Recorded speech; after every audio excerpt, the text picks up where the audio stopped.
Hola chicos, bienvenidos a nuestra primera lección de Nearpod. Hoy vamos a empezar la unidad número 8. Vamos a hacer la lección 8.1. Hoy vamos a contar con grupos de 10 y sobrantes. ¿Sí? A ver todos. Contar con grupos de 10 y sobrantes. Cuenta 23 cubos. ¿Cuántos grupos de 10 hay? ¿Cuántos sobran? Sobran, chicos, es leftover. Ups, es muy grande. A ver, ¿cuántos grupos de 10 hay? Un grupo de 10, aquí hay 10.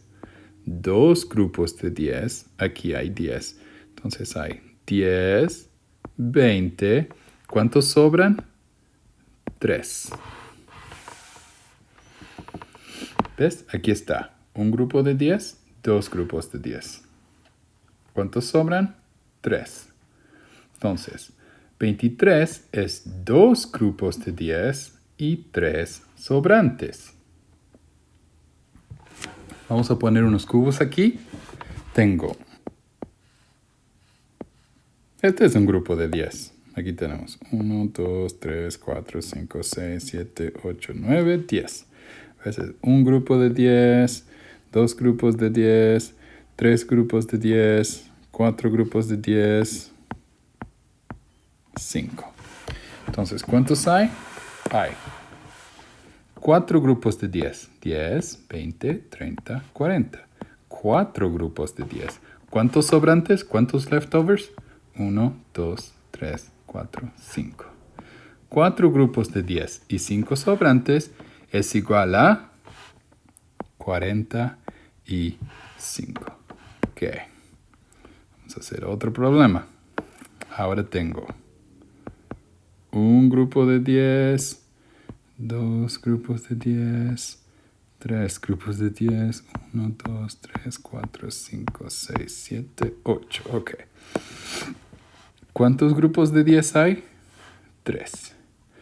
¿Cuántos sobrantes? 1, 2, 3, 4, 5, 6, 7, 8. 8. ¿Qué es? 38 es igual a 38. ¿Muy fácil? Vamos a hacer dos problemas juntos, chicos. Aquí yo tengo un grupo de 10. Ups, muy grande. Más chiquito. Un grupo de 10. Dos grupos de 10. ¿Cuántos grupos de 10 hay? 2. Aquí tengo 1, 2, 3, 4, 5, 6, 7. Dos grupos de 10 y 7 es igual a 27. Muy bien. Ahora aquí, a ver, es el más chiquito. Tengo un grupo de 10, dos grupos de 10, tres grupos de 10 y 1, 2, 3, 4, 5, 6, 7, 8, 9. 3 grupos de 10 y 9. ¿Qué es 3 grupos de 10 y 9 sobrantes? Es 39. Ok, chicos, tú vas a hacer los problemas aquí abajo. Vas a dibujar en tu Nearpod, en tu iPad con tu dedo y vas a hacer Submit. Y eso es todo, chicos. Nos vemos mañana. Adiós.